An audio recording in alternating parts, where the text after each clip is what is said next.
Buenas tardes a todos. Iniciamos una nueva sesión del Jueves del Ingeniero. Agradecemos a la Sociedad de Ingenieros del Atlántico y a la Sociedad de Ingenieros y Arquitectos de Bolívar por invitarnos nuevamente a participar en este Jueves del Ingeniero. En esta oportunidad hablaremos de las actualizaciones de la norma ACI 31819 para el día a día del calculista. Y en la tarde de hoy nos acompaña el ingeniero Carlos Arteta, profesor asociado de la Universidad del Norte, actualmente director del Departamento de Ingeniería Civil de la Universidad del Norte, miembro de la ACI 318 Internacional y miembro de las juntas directivas de la ACI Colombia, ACIES y AIS. Expresidente fundador del CER Red Colombiana de Investigaciones en Ingeniería Sísmica. Hola Carlos, ¿cómo estás? Hola, Caro, ¿cómo estás? Mucho gusto, muchas gracias por la invitación. Ustedes todavía no están, estoy compartiendo mi pantalla. Muchas gracias por la invitación. Espero pues poderlos entretener un rato con una presentación relativamente corta que se me ocurrió pues proponerle a Carolina luego de que yo volviese como a estudiar o a preparar mi curso de concreto reforzado de pregrado. La historia, pues, un poco sencilla, pero cuando yo regreso de mi doctorado en 2016, me dediqué, pues yo tengo un curso de maestría de ingeniería de concreto avanzado que habla mucho de la mecánica del concreto reforzado y yo dictaba mi curso de estática en pregrado.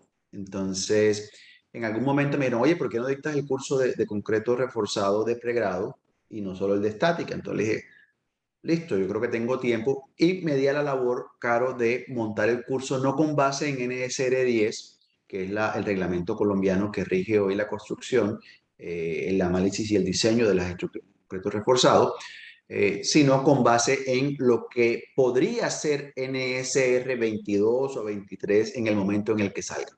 Entonces ahí me fui encontrando con un par de cositas que no son iguales que lo que la NSR contiene, pues obviamente llevamos la última actualización de ACI tiene 9 años, sí, 9 años más que la NSR 10 y han pasado varias, digamos que, ciclos de código, como le llamamos dentro de ACI, que han ido actualizando. Uno de los principales, digamos que, una de las principales cambios ha sido la introducción de los aceros de alta resistencia, perdón, eh, que vinieron de una serie de campañas de investigación experimental, pues costosas y bastante precisas, que permitieron pues ofrecer la oportunidad a los constructores y a los calculistas de usar un material que fuera un poco más competente en cuanto a la resistencia.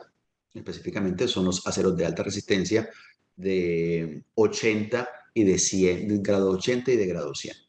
Entonces, voy a hacer pues voy a darle, digamos que voy a presentarle unas cuantas herramienticas que uno típicamente ya tenía en su hoja de cálculo programada y de pronto pues nos va a tocar cambiarlas un poquito y espero pues poderlos entretener un rato. Así que Ok. vamos a Dale, bueno, permíteme explicarles a las personas que nos acompañan la dinámica. Vamos a tener aproximadamente 45 minutos de intervención del ingeniero Carlos y luego tendremos 15 minutos para responder algunas preguntas que ustedes tengan. Entonces, les pedimos por favor hacer las preguntas en el icono de preguntas y respuestas que tienen en la parte de abajo de su pantalla. Yo estaré muy atenta para al final hacérselas al ingeniero y poderlas responder. Y pues quería saludar especialmente a los estudiantes de la especialización en análisis y diseño de estructuras y de la maestría en ingeniería civil de la universidad que actualmente nos acompañan y a los egresados de estos dos programas que también nos acompañan. Bienvenidos a todos y Carlos, te cedo el micrófono. muchas gracias. Vamos a hacer acá. Muy bien. Entonces voy a hablarle un poquito de los requisitos para diseño a flexión, típicamente de columnas y de vigas, que nos van a definir los factores phi de reducción de resistencia si es que las deformaciones unitarias en el acero son lo suficientemente grandes. Un poquito de los cambios que se dieron lugar en las profesiones de diseño acortante. Y aquí les cuento un poquito la historia, y es que hubo un recálculo de todas las expresiones, porque se notó que en algunos casos las capacidades predichas en la norma para ciertos miembros de gran peralte, y eso todavía es una preocupación que sigue dentro de ACI, cuál es la resistencia al cortante de miembros de gran peralte sin refuerzo, entonces las ecuaciones que estaban podrían haber hecho sobreestimaciones de la capacidad real, lo cual pues un código no puede hacer. En todo caso, un código nunca nos podrá decir que phi-mn es mayor que la capacidad real que probemos en un ensayo. Le voy a presentar un poquito sobre las provisiones para columnas, específicamente en el espaciamiento del refuerzo y la capacidad máxima de compresión admisible, y un gran cambio que hubo, bastante potente, y esto lo he presentado pues ya en otras charlas, ha sido el cambio en cuanto a las provisiones de muros. Entonces, iniciamos. Esta es la ecuación de diseño original, en la que la metodología LFRD se basa, la que básicamente por metodologías estadísticas decidimos, por un lado, aumentar la demanda. Esto son una demanda mayorada, ¿cierto? Y por otro lado, reducir la capacidad. Básicamente nosotros podemos estimar como un factor de seguridad si cogemos factor de mayoración dividido entre phi, y este número pues nos va a dar, dependiendo de si en U hay mucha carga muerta o si en U hay mucha carga viva, limitemos el problema a un problema de carga gravitacional. Ese factor podría ser 1.4 entre 0.9, 1.4 entre 0.75. Entonces tenemos unos factores de seguridad que pueden llegar a ser fácilmente 1.8, 2, pero típicamente estamos en el 1.3, en el 1.5, 1.6. ¿De acuerdo? Entonces la filosofía de diseño en la que se basa el código es que aprovecha al máximo los materiales, más o menos, porque ustedes saben que cuando nosotros utilizamos las resistencias de los materiales especificadas, por ejemplo, F'C y Fy, pues usamos los valores que llamamos nominales.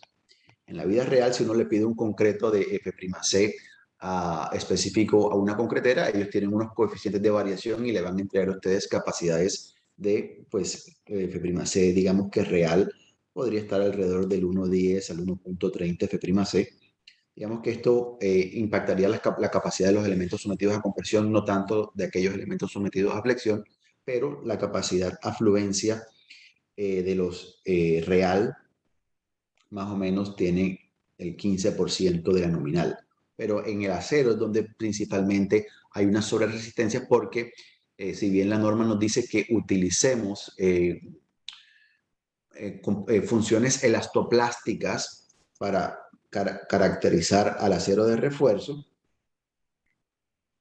de esta forma, elástico perfectamente plástico, pues en la vida real los aceros que nosotros recibimos, específicamente si son A706, que son los aceros de aplicaciones sísmicas, pues tienen una capacidad de la fluencia mayor, pero además tienen una porción de endurecimiento por deformación. Entonces, los aceros son particularmente más competentes que lo que nominalmente hablamos. Entonces, un cambio muy importante que ocurrió cuando aparece la normativa, voy a hablar respecto a NSR 10, es que los valores de Fy permitidos para ciertas aplicaciones cambiaron con respecto a los típicos 420 megapascales.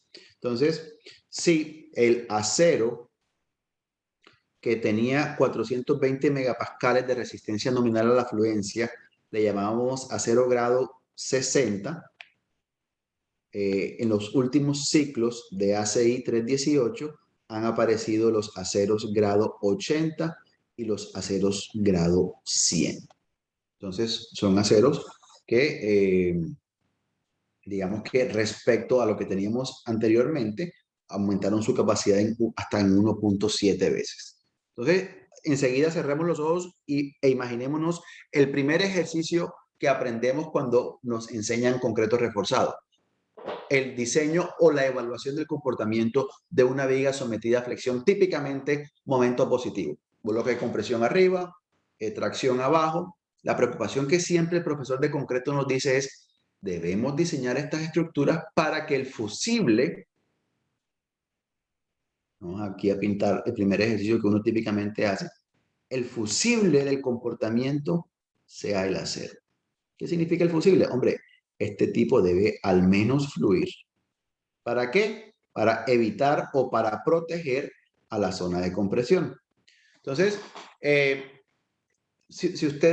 si nosotros graficamos, y esto digamos que es una de las primeras cosas que yo le enseño a mis estudiantes de pregrado, en la misma figura de formación unitaria contra esfuerzo del concreto o del acero, la diferencia es abismal y más o menos luce así.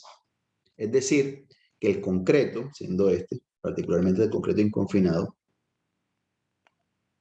está en desventaja evidente respecto a la capacidad de resistencia y de deformación con respecto al acero. Entonces, cuando uno plantea el equilibrio entre entre el concreto y el acero, diciendo que yo voy a tener en mi sección un bloque de compresión con una fuerza de compresión y voy a tener mi acero sometido a T sub S. En el caso más sencillo, la fuerza de compresión tiene que ser mayor, tiene que ser igual que la de tracción. Bueno, este factor que está aquí no es más nada que un esfuerzo por un área, ¿cierto? Siendo el esfuerzo sigma del concreto bajito, respecto al acero, la única forma que tiene esa sección de competir es a través de área, ¿cierto? Entonces lo que hace es que el eje neutro se va acomodando.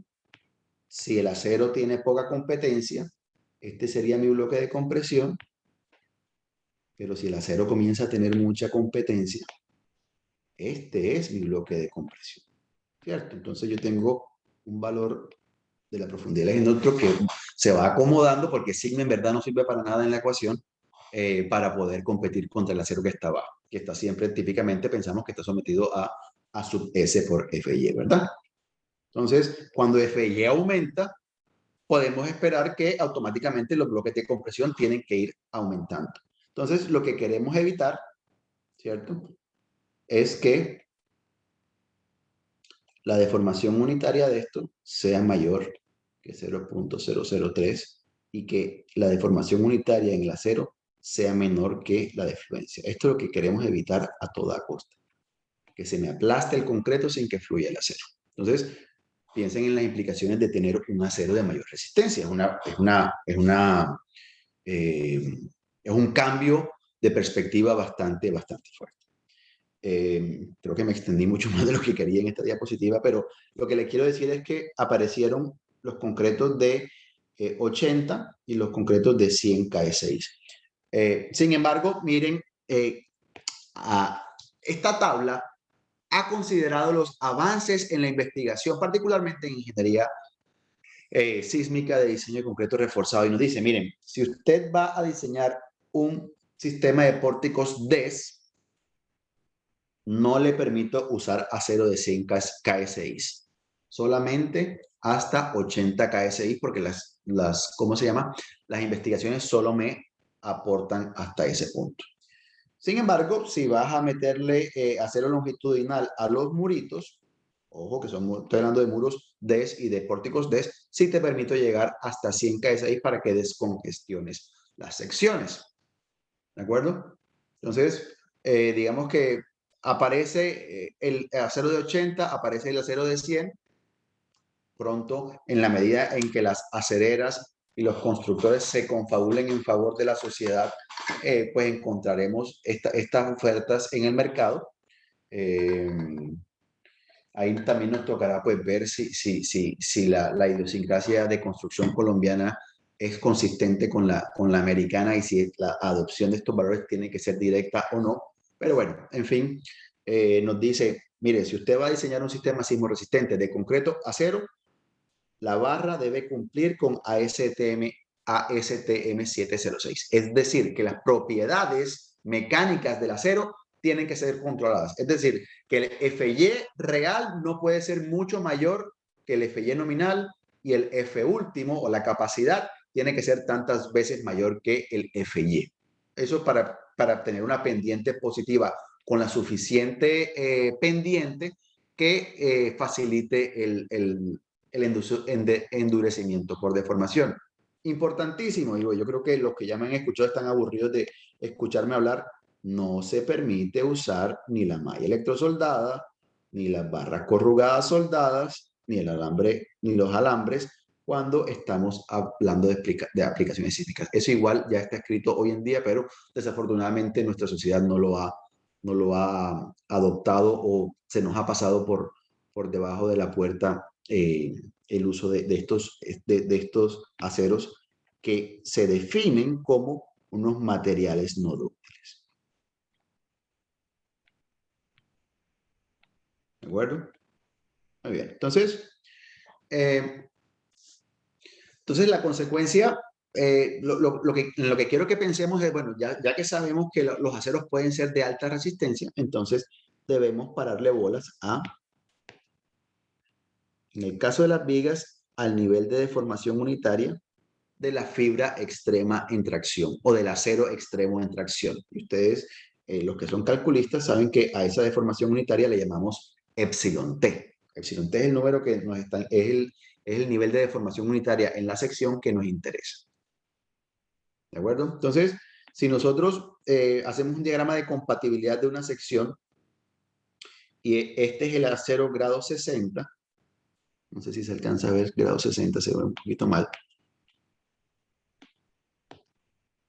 Digamos que esta verde, que es la original de la grafiquita, si este es el acero grado 60, yo esperaría que en equilibrio el acero grado 80, ¿sí?, requiera un eje neutro más profundo y un nivel de deformación unitaria menor. Eso es, digamos que esa es la consecuencia a nivel de deformación unitaria o de distribución de deformaciones unitarias en la sección de tener uno u otro acero. Entonces, lo que ustedes acaban de ver, pues yo ya se los había contado. Lo que les va a pasar es que la profundidad del eje neutro va a crecer, porque el concreto solamente tiene la oportunidad de pelear con área, no con esfuerzo, porque no es tan grande. Entonces, ¿qué nos dice el acero? Miren, oye, y esto nos lo dice el código hace rato, usted debe propender porque el diseño de sus vigas sea controlado por tracción. Entonces, una sección se define controlada por tracción cuando, y yo se lo explico a mis estudiantes, cuando la deformación unitaria a tracción en el refuerzo es lo suficientemente grande. Por ahora, digámoslo así, para acordarnos el término. Una sección es dominada a tracción cuando el fusible dentro de la sección es el acero, es decir, el acero fluye sin que el concreto se rompa o aplaste, así le llamamos, y eso implica que las deformaciones unitarias tienen que ser grandes. Entonces, la meta es que esto debe ser grande. Si esto es grande, ¿qué es lo que pasa? Bueno, yo tengo una viga, y el ejemplo que yo siempre le pongo a mis estudiantes es cuando ustedes diseñan una bodega y hacen un mezanine, usted le dice al dueño, ¿sabe que yo ese mezanine se lo voy a poner con una carga viva de 1000 kilos por metro cuadrado? Porque yo sé que usted en algún momento va a arrumar los sacos de arroz que tiene ahí, allá arriba. Y el dueño le va a decir, pero eso me vale más. Sí, claro que le cuesta más porque es 5 veces más que la carga viva típica que uno pone en estas estructuras. Y el dueño de la bodega le va a decir, no, pero yo jamás se me ocurriría llenar ese mezanini con una carga tan alta. Listo. Entonces, usted le creyó, yo no le creería, porque ya tenemos experiencia en este cuento, pero yo no le creería al señor dueño, a pesar de que sea mi jefe, y yo le voy a creer, soy ingenuo, recién graduado, construyo mi mezanina y mis viguitas y las calculo con 200 kilos por metro cuadrado. Entonces, el tipo resulta que vendió el negocio y se lo vendió a un tipo que negociaba con piñones ¿cómo se llama? De bulldozers. Y se quedó sin espacio y comenzó a arrumarlos acá arriba.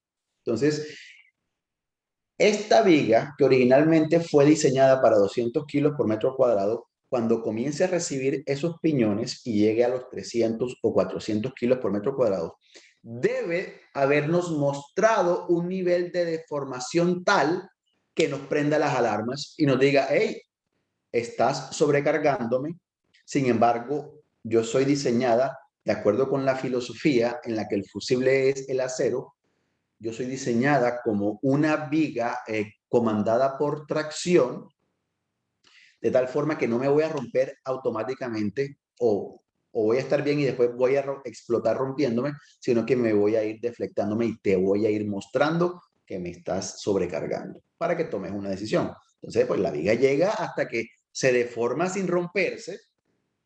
Si tú la sigues cargando luego deformada, pues ya la responsabilidad es tuya. Entonces, ¿qué nos dice el código? Miren, las secciones cuya deformación unitaria extrema sean mayor que la deformación unitaria de fluencia, deformación unitaria de fluencia,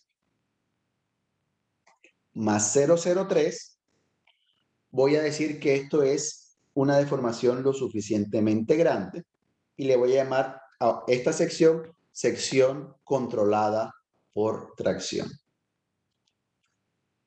Pero si apenas fluyes o ni siquiera fluyes, eres una sección controlada por compresión. Entonces, ok, esto es dúctil. Ojo, esta vaina es explosiva. ¿De acuerdo? Entonces, si hacemos un ejemplo, el acero grado 50 tiene 550 megapascales de resistencia nominal a la fluencia. Si lo dividimos entre el módulo de Young del acero por E a la 3, esto nos va a dar 550 partido por 200, 1, 2, 3, nos da que la deformación unitaria del acero grado 80 es igual a 0.0028. Y recuerden que ustedes de su curso de concreto reforzado tenían que el número ese era más o menos 002, 0021. Entonces, para que la viga sea controlada por tracción, la deformación unitaria en el acero tendrá que ser mayor que 0.0058 si va a ser dominada por tracción. Más o menos medio por ciento.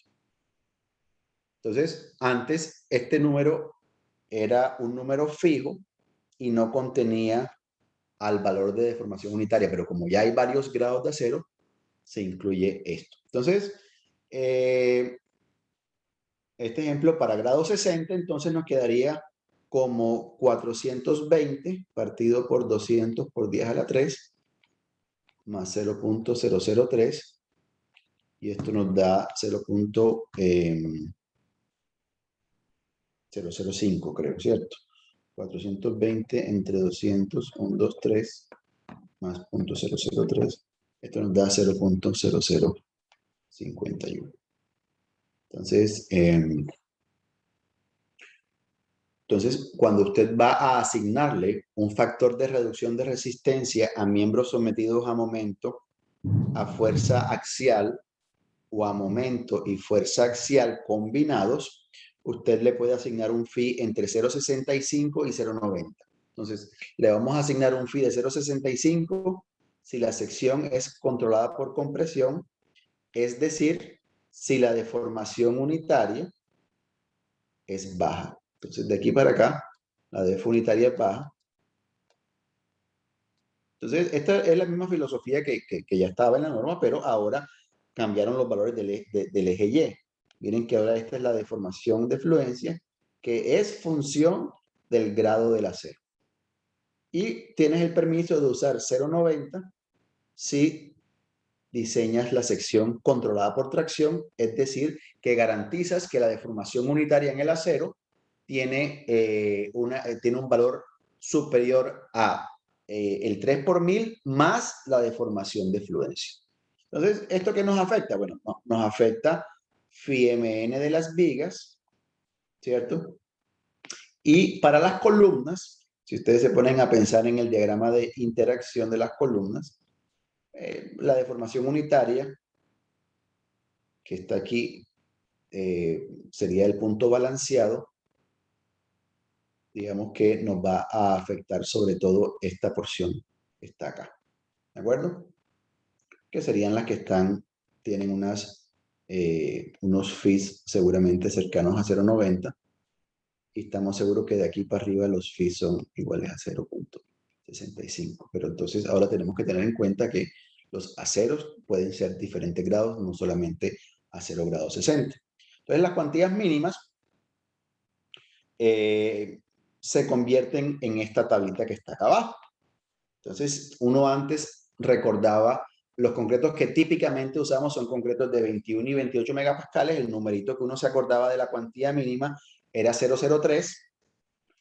Pero cuando le metemos mayores resistencias, miren que las cuantías mínimas son menores. Y eso intuitivamente lo podemos defender porque para poder garantizar que la apertura de la grieta se transfiere de un lado al otro con aceros de mayor resistencia, lo podemos hacer con cuantías menores. Básicamente recuerden que el RO mínimo lo que está intentando garantizar es evitar que bajo la flexión se genere una sola grieta, sino que haya propagación de grietas, porque eso es lo que garantiza la ductilidad, la propagación del agrietamiento.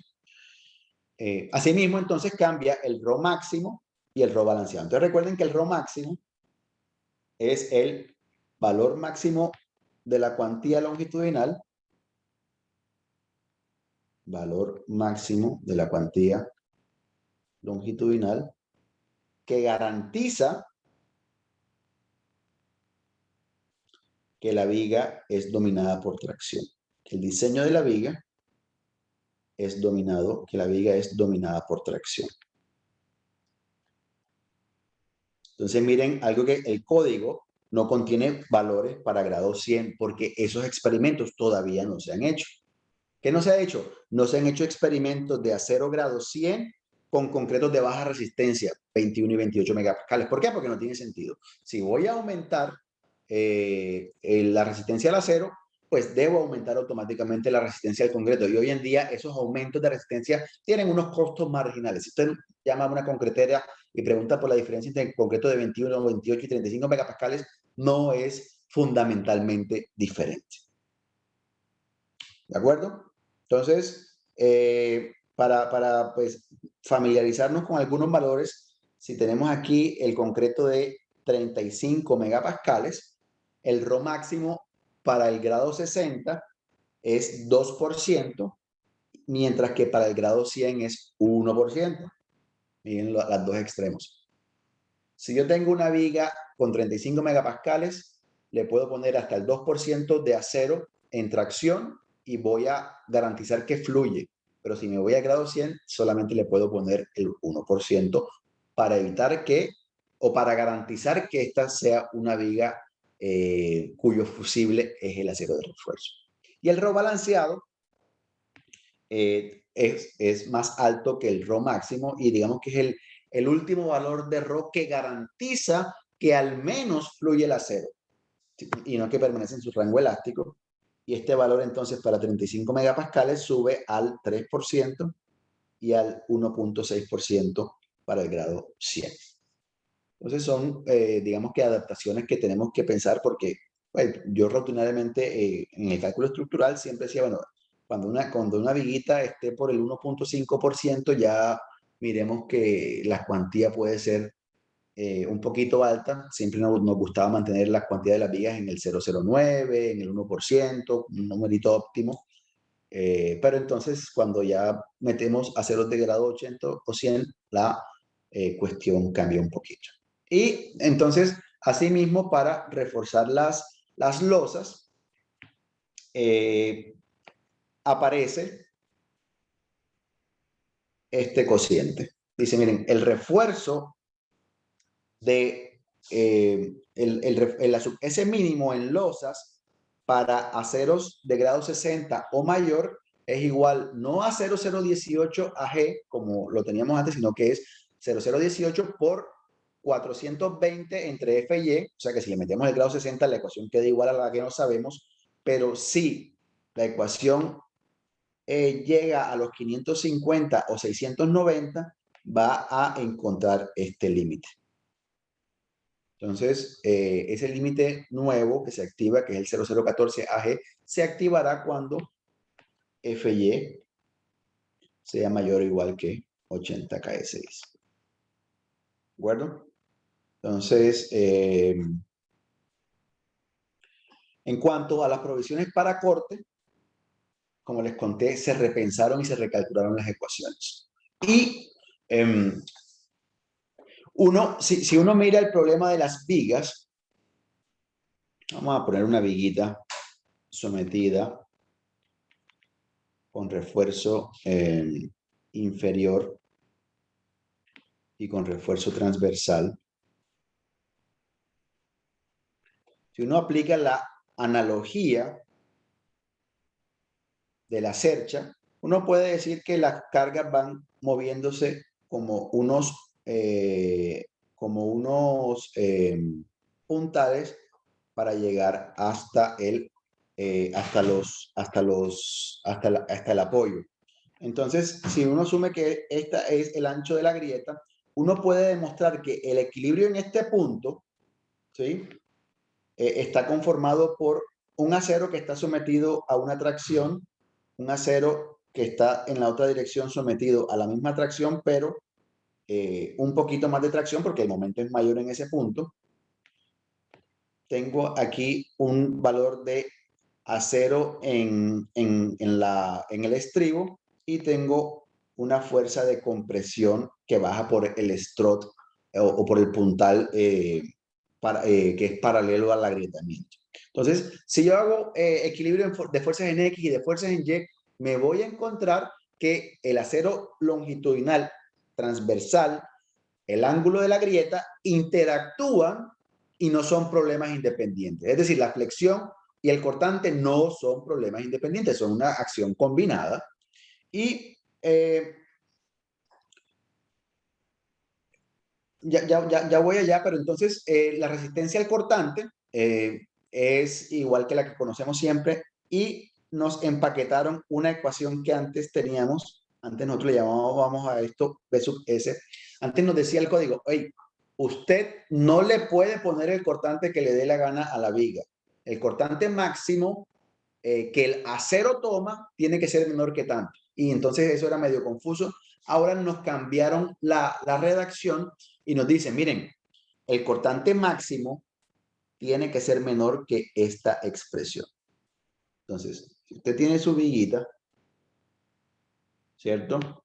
Y su valor de cortante último es este. Entonces, si el cortante último que usted calcula es mayor que 0 phi BC más phi BC por esta expresión, debe cambiar. Usted debe cambiar o F'C, que es una opción, o BW, o D, pero típicamente no nos dejan cambiar de los arquitectos, ¿verdad? ¿Qué tal tener una losita de un edificio bien bonita y aquella que nos está molestando por corte, la descolgamos? Recibimos bastantes golpes, ¿verdad? Entonces, como en este caso, B y D, ambos están elevados a la 1 y tienen el mismo impacto sobre la capacidad de corte, típicamente modificamos a BW y a veces tenemos unas viguitas que son más anchas dentro de nuestra losa.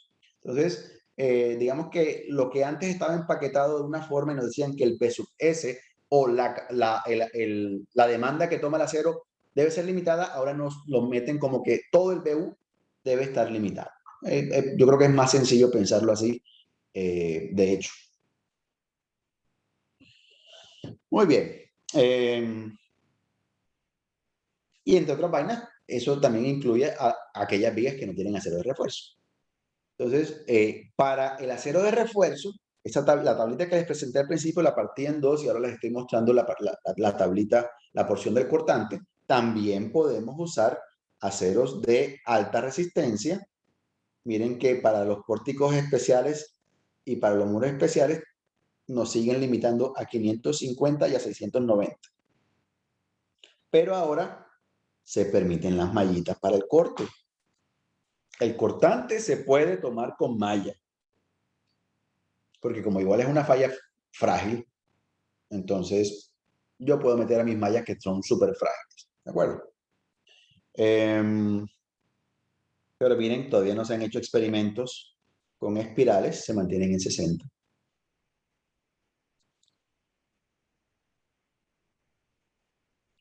Entonces, aquí viene la parte bonita y la parte novedosa. ¿Cuál es el aporte a la resistencia del concreto? Esa capacidad gratis con la que vienen todos mis elementos estructurales de concreto cuando los evalúo, excepto cuando estoy hablando de los nudos plásticos de las columnas, que debo protegerlas y asumir que el concreto no aporta nada. Estas tres expresiones son las expresiones que se deben usar para evaluar la capacidad o el aporte del concreto a la capacidad acortante. Y vienen partidas en dos. ¿De acuerdo? Entonces, la ecuación de abajo, bueno, comencemos con la ecuación de arriba. Entonces, si coloco acero mínimo transversal, después veremos cuánto es ese valor de acero mínimo transversal, pero de ahora mismo me adelanto y quiero que se acuerden que un numerito para acordarse es que el acero mínimo sea a sub B sobre S sea mayor a 1 milímetro. Usted tiene el derecho de usar cualquiera de estas dos expresiones para B sub C, porque desde el punto de vista de confiabilidad estructural dieron los mismos resultados en los análisis de los comités. Entonces, la ecuación de arriba la conocemos. Esto no es más nada que raíz de F'C sobre 6 más el aporte que haga la compresión al tema. 0,17 es igual a un sexto. Este sería el B sub C1. Pero la opción 2 incluye la cuantía longitudinal. Entonces, esto es A sub S sobre BD. Por lo que le expliqué al principio. Si hay una relación, entonces con esta expresión podemos utilizar la cantidad de refuerzo que tengamos. ¿De acuerdo? Entonces, la pregunta es, ¿en qué punto 0.17 es igual a 0.66 raíz cúbica de ρ? Esa es la pregunta que tenemos que hacer y se podría despejar ρ de esa ecuacióncita, ¿cierto? Entonces ahí se las dejo de tarea para que piensen a ver cuál de las dos ecuaciones quiero usar. Si cuando tengo muchos refuerzos o cuando tengo pocos refuerzos. No les voy a dar la respuesta en este momento. Pero, y aquí viene el gran golpe, si no le pones acero mínimo, regálame un segundo y pongo esto a colgar. Si no le pones acero mínimo transversal, debes usar la expresión que está abajo, que tiene además un nuevo factorcito que se llama el factor de forma.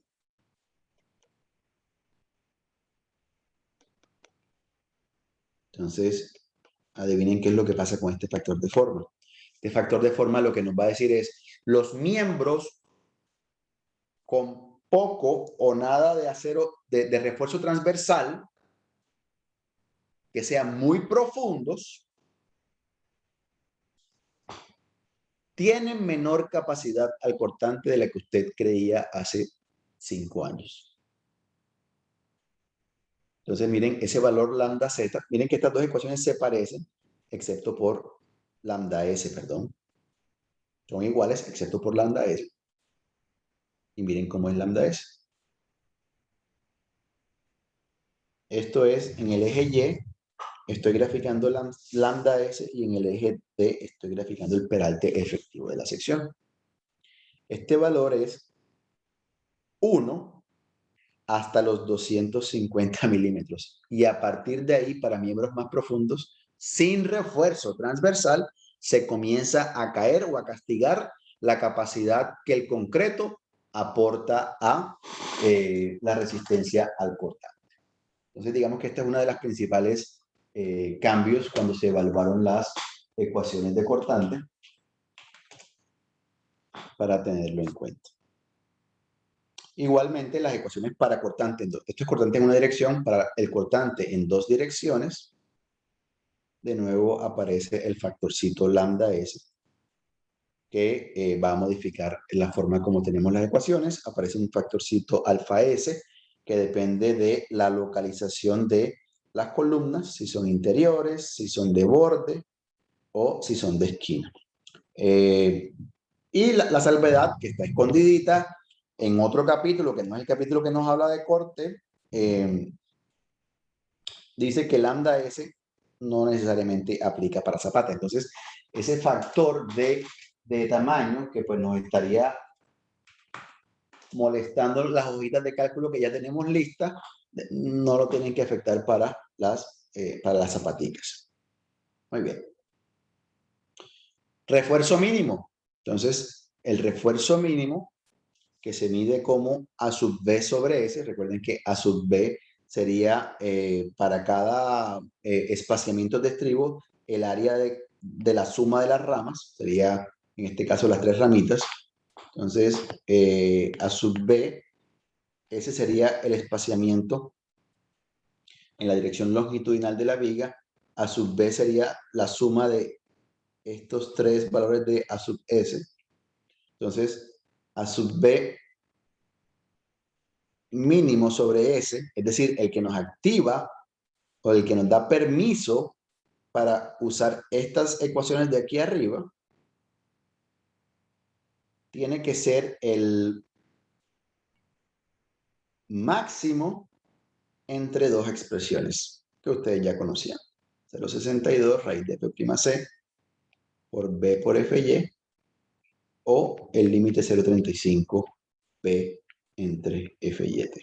Son estas dos expresiones que están acá, ¿de acuerdo? Entonces yo hice las operaciones para los diferentes concretos, solamente para acero grado 60, ojo, solamente para acero grado 60, y nos dice que A sub B mínimo para los concretos que manejamos está entre 0,80 y 0,96. Entonces, el numerito que mis estudiantes se llevan para la casa es que el A sub B mínimo tiene que ser mayor que 1 milímetro. Entonces uno puede escoger la combinación de A sub B y de S, excepto que S también tiene un límite. Entonces, ¿de qué depende el espaciamiento a lo largo del eje de mis vigas? El espaciamiento depende a lo largo del eje de la viga, perdón. El espaciamiento S depende de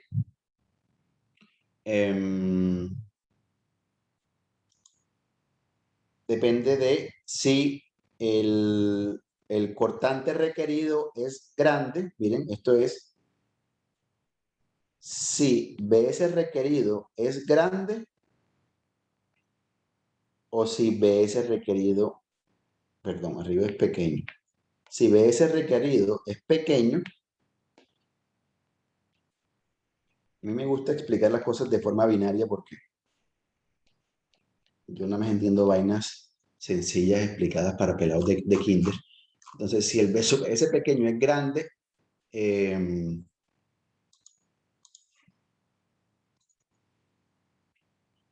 o si es pequeño, entonces si es pequeño, si requiero poquito acero, el espaciamiento tiene que ser menor que de medios o 600 milímetros.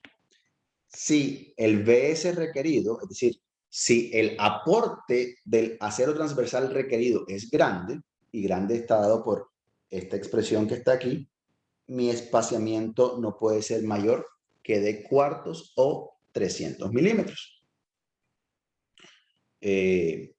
Entonces, miren, esto es a lo largo de la longitud de la viga, o sea, en esta dirección. Pero entonces ahora nos adicionan este comentario. a través del ancho, también lo debo proteger. Entonces, miren lo que dice la tabla. Este es el espaciamiento máximo para las ramas del refuerzo. Entonces, no me voy a salir con la mía colocando unas varillas extremas bien grandes, sino que ellas tienen que estar repartidas a lo largo de la sección.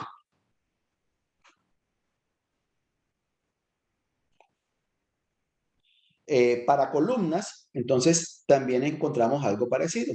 El espaciamiento máximo, si BS es pequeño, es de medios o 600 milímetros, y si BS requerido es grande, es de cuartos o 300 milímetros. Entonces, es raro ver esta solicitud de S para una viga, excepto cuando estábamos pensando en columnas DES o DMO, que se nos restringía el S en la zona de protección de los nudos plásticos. Recuerden que si nosotros tenemos una columna en una zona de amenaza sísmica intermedia o alta, es factible que las demandas de momento sean altas aquí y acá y se me plastifique la sección. Es decir, es una sección que va a estar, o una porción que va a estar sometida a ciclos de carga y descarga por momento. Entonces, la norma nos dice, ¿sabe qué? Para evitar que ese concreto se despedace y se destruya, proteja los extremos. Y nos decía aquí que ese tiene que ser menor que ciertos valores. Entonces, ahora el código lo contiene para todas las columnas, no solamente para las columnas DMO o DMI, o DES, perdón. La resistencia axial, esta siempre ha sido más alta para ACI, dependiendo si estamos usando estribos que cumplan, dependiendo si son estribos con espirales, si son espirales los que usamos como acero transversal o si son estribos. Se nos permite usar el 80% para estribos y el 85% para espirales. Y para NSR10, recuerden que estos valores son el 75% y el 80%.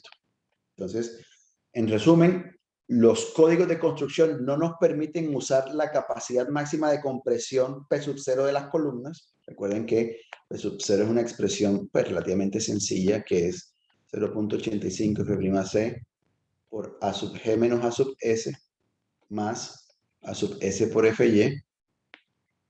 Este 0.85% tiene en cuenta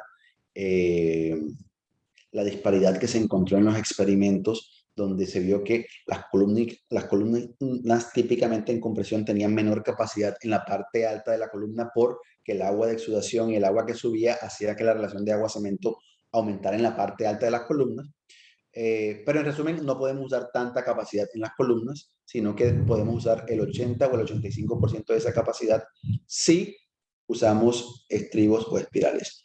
En Colombia, ese límite es menor. No podemos usar el 75% de la capacidad, o podemos usar las columnas hasta el 75% de la capacidad si es que tienen estribos. Bueno, y en cuanto a los muros, ya se nos está acabando el tiempo, pues voy a mostrar un par de diapositivas, no muchas, que realmente nos van a cambiar la forma como estamos diseñando los muros. Entonces, las cuantías mínimas del refuerzo, estos son para muros especiales, deben ir entre 0,025 en cualquier dirección. El espaciamiento del refuerzo no puede ser mayor que 400 milímetros en cualquier dirección. Y importantísimo, ojo que estos son muros especiales y pueden ser los de interés. Ustedes me han escuchado a mí hablar en algún momento de muros delgados, pero yo ya pasé la página y ahora quiero hablar de muros que pueden comportarse dúctilmente. Y cuando hablo de dúctilmente es que pueden llegar a capacidades de rotaciones del 2% máximo, 1.8% máximo. No es fácil sacarle capacidad de rotación a los muros. Los muros esbeltos requieren de 2 cortinas. ¿Y por qué requieren de 2 cortinas? Porque se quiere prevenir. Esto lo que pretende es hacer una protección contra inestabilidad fuera del plano.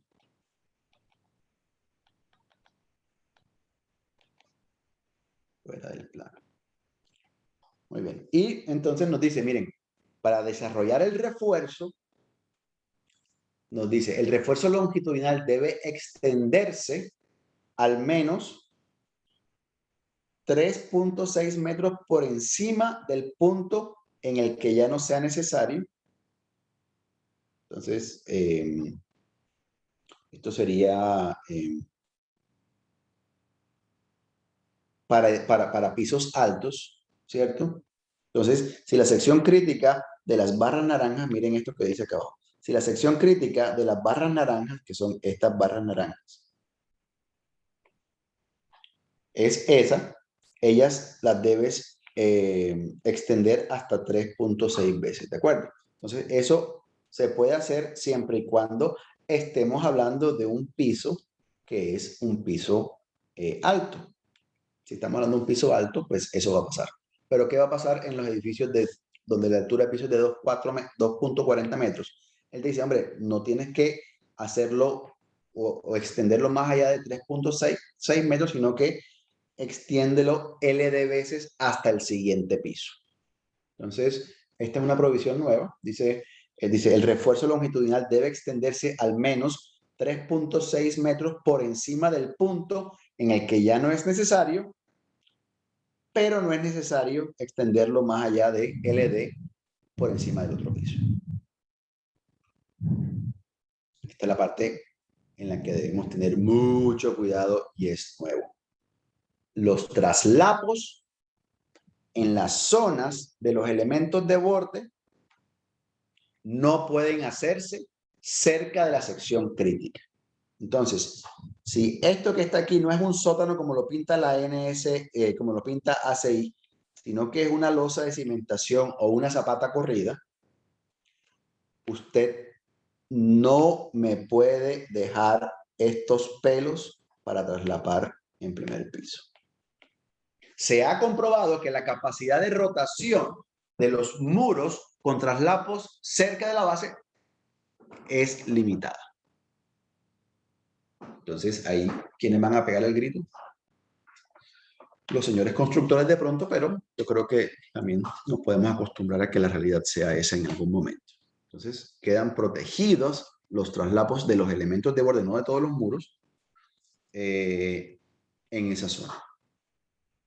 Y en cuanto a, y esto, no sé si ustedes lo tengan claro, pero si uno toma un muro con dos condiciones de refuerzo, todo el refuerzo concentrado en los extremos o el refuerzo distribuido, a pesar de que ambos sean el mismo A sub S, aquel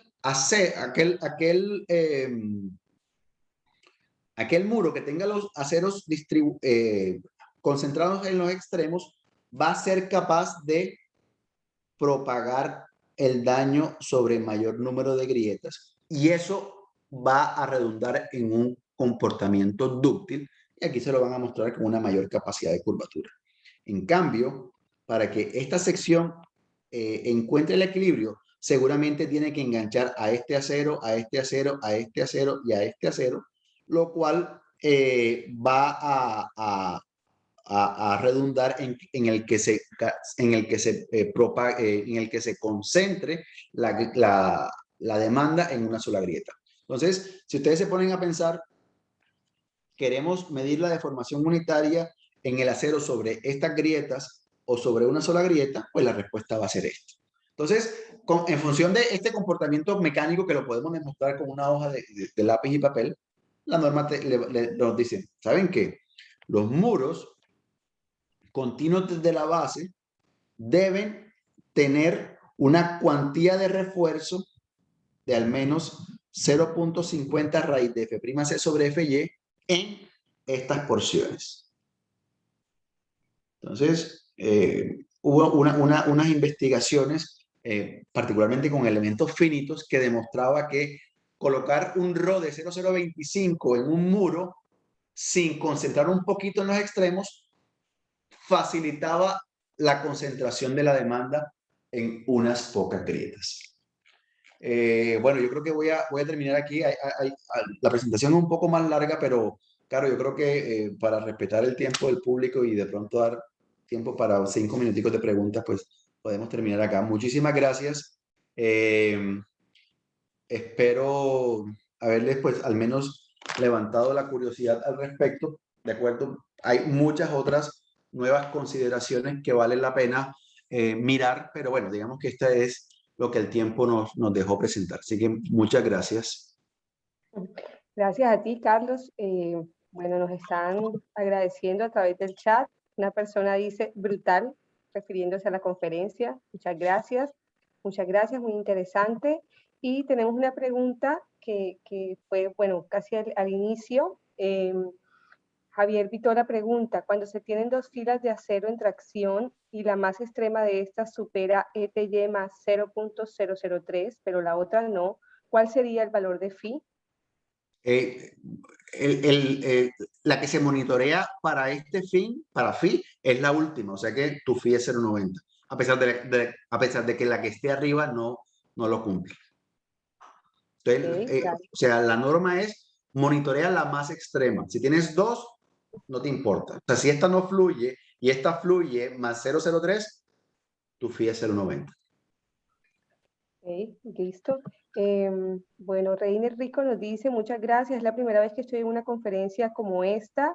Claro, te seguiremos invitando, Reiner. Te pregunta también si la conferencia, si se comparte la grabación. Sí, compartiremos la grabación con las personas que asistieron. Sí.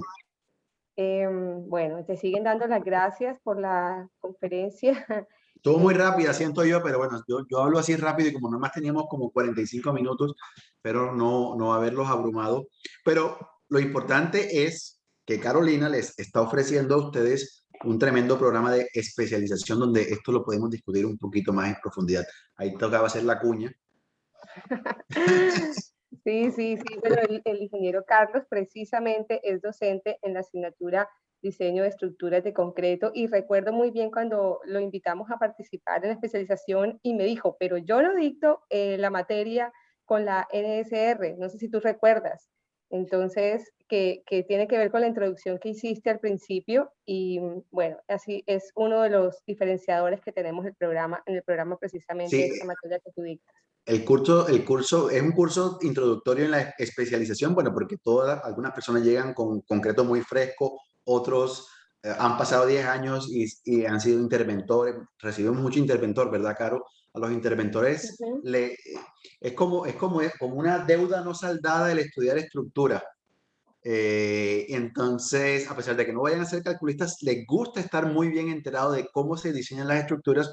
Y bueno, yo dicto el curso introductorio de concreto en la especialización y yo le decía a Caro, podemos tener problemas porque yo nada más dicto A6, 3, 18, 19, pero lo hago con la intención de no entregarles un producto que se va a quedar obsoleto, porque yo sé que en AIS vamos a sacar NSR 20 y pico el próximo año o dentro de 2 años, cuando sea. Pero la idea es dejarlos con, digamos, con lo último en Guaracha para que no queden obsoletos en un año. Y bueno, de ahí fue donde se me ocurrió decirle a Caro, hay cierto número de cosas que algunos calculistas o a algunos calculistas les puede servir y de ahí salió la idea esta.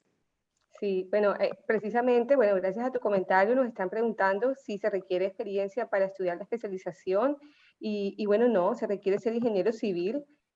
Precisamente hay personas que nunca han trabajado como calculistas y bueno, se integran perfectamente a la especialización. Así que bienvenidos. Aprovecho, por supuesto, para decir que a partir de la tercera semana de enero abrimos las inscripciones. La especialización siempre comienza clases en julio de cada año. Entonces, bueno, los esperamos a todos. Voy a compartirles en el chat mi correo electrónico por si tienen alguna pregunta. Me están escribiendo preguntas por el chat y como se van corriendo, no las logro leer todas. Pero aquí hay una de Juan Jesús Manuel Contreras, dice, ¿la perfilería metálica también ha cambiado el grado de refuerzo? Yo soy súper ignorante en perfilería metálica, pero creo que no está en parte de la discusión. No. Ok. ¿Hay algún curso en educación continua de estructuras? No, no, tenemos la especialización en análisis y diseño de estructuras y la maestría en ingeniería civil con énfasis en estructura. La maestría tiene un énfasis investigativo. Bueno, otra pregunta. En cuanto a un sistema dual, ay, se me corre. En cuanto a un sistema dual, ¿cómo sería el comportamiento de la estructura? ¿Los elementos serán más grandes o pequeños? Bueno, muy buena pregunta. Pero primero que todo, que el sistema dual, me imagino que te refieres a un sistema de pórticos con muros.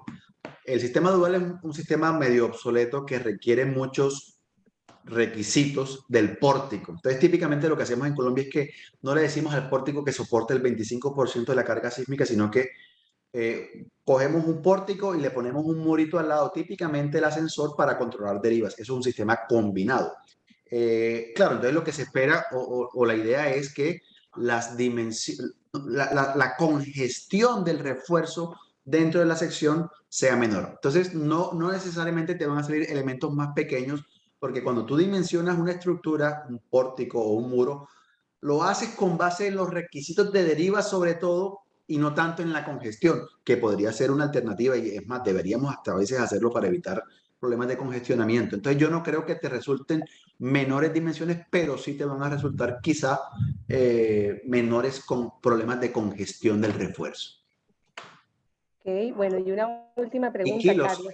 discúlpame, y seguramente menores kilos de acero por metro cúbico de concreto. Ok, bueno. Les acabo de compartir a todos mi correo electrónico por el chat del valle@uninorte.edu.co. Si tienen alguna pregunta sobre la especialización o cualquier otro tema acerca de los programas de la universidad, pues me pueden escribir y les damos la información que necesitan. Edgardo Sola pregunta, ¿qué diferencia hay entre los sistemas duales y los combinados? La diferencia es la responsabilidad que le das al pórtico en el sistema dual, Edgar. El sistema dual te dice, pues, el sistema dual te permite incluso usar un R más alto, o sea, en teoría es un sistema más dúctil, pero te exige que el pórtico resista un cuarto de la carga sísmica. Entonces, en la práctica, cuando tú coges un pórtico y lo pones al lado de un muro y haces tu modelito de etapas, es casi que imposible que le metas una fuerza horizontal equivalente y el pórtico te coja un cuarto. No pasa, porque la diferencia de rigidez es tal que este man siempre te va a jalar el 70, perdón, el 90% del cortante. Entonces, para poder aplicar lo que el código te dice, tienes que casi que quitarle el pórtico, o sea, un modelo por aparte, y meterle un cuarto de la carga sísmica, detallarlo y después si lo montas con el otro y haces el análisis completo. Entonces, esa vaina está en desuso, pero se lo inventaron los gringos hace mucho tiempo como un sistema de backup de los muros. Entonces, le aumentaron el R pues, para promoverlo, digámoslo así, pero no, yo no creo que sea un sistema que esté en uso hoy en día. Yo particularmente nunca he hecho ese chequeo porque sale un pórtico muy robusto. Ok, una última. En caso de que la sección esté controlada por tracción tanto arriba y abajo, por la solicitación de momento positivo y negativo, ¿el phi es el mismo o cómo se maneja? Bueno, si está controlada por tracción arriba y abajo, yo creería que sí. La pregunta yo creo que sería, ¿qué pasa si está controlada a momento positivo por tracción y a momento negativo por compresión? Esa es una pregunta bien interesante. No la he pensado, pero aplicando en sentido estricto todo, pues tendrías un phi en una dirección y otro phi en la otra. Pero déjame pensarlo, José Camargo. Buena pregunta, muy buena pregunta, de hecho. Ok, bueno, empezaron a hacer luego más preguntas. Los invito a que me escriban al correo del valle@uninorte.edu.co y bueno, puedo pasarte las preguntas, Carlos, para Por contestarlas. favor, claro que sí, por favor. Nuevamente los invitamos pues a conocer la especialización para ampliar todos estos temas. Igual si alguien ya es especialista en estructuras o tiene una maestría y quiere hacer alguna asignatura del programa, también lo puede hacer, digamos, para actualizar sus conocimientos. Por ejemplo, la materia de diseño, que ya vemos que es algo diferente a lo que se ve en otras universidades, pues también podrías cursar solo la materia si ya tiene posgrado en el área. Bueno, Carlos, muchísimas gracias. Terminamos con esto, esta sesión de Hoy del Ingeniero, muy interesante. Gracias por tu participación y por acompañarnos. Bueno, pues muy bien, muchas gracias. No sé si nos quedamos por el interno o ya se cierra la discusión. Nada, ya se cierra. Bueno, Hasta pues, mañana para que puedas descansar. bueno, que estén muy bien. Saludos a todos los participantes. Nos acompañaron muchas más personas de las que yo esperaba. Estoy muy honrado de que hayan participado. Así que bueno, nos vemos y un abrazo. Cuídense mucho. Listo, que estés muy bien. Saludos a Hasta todos. luego. Chao.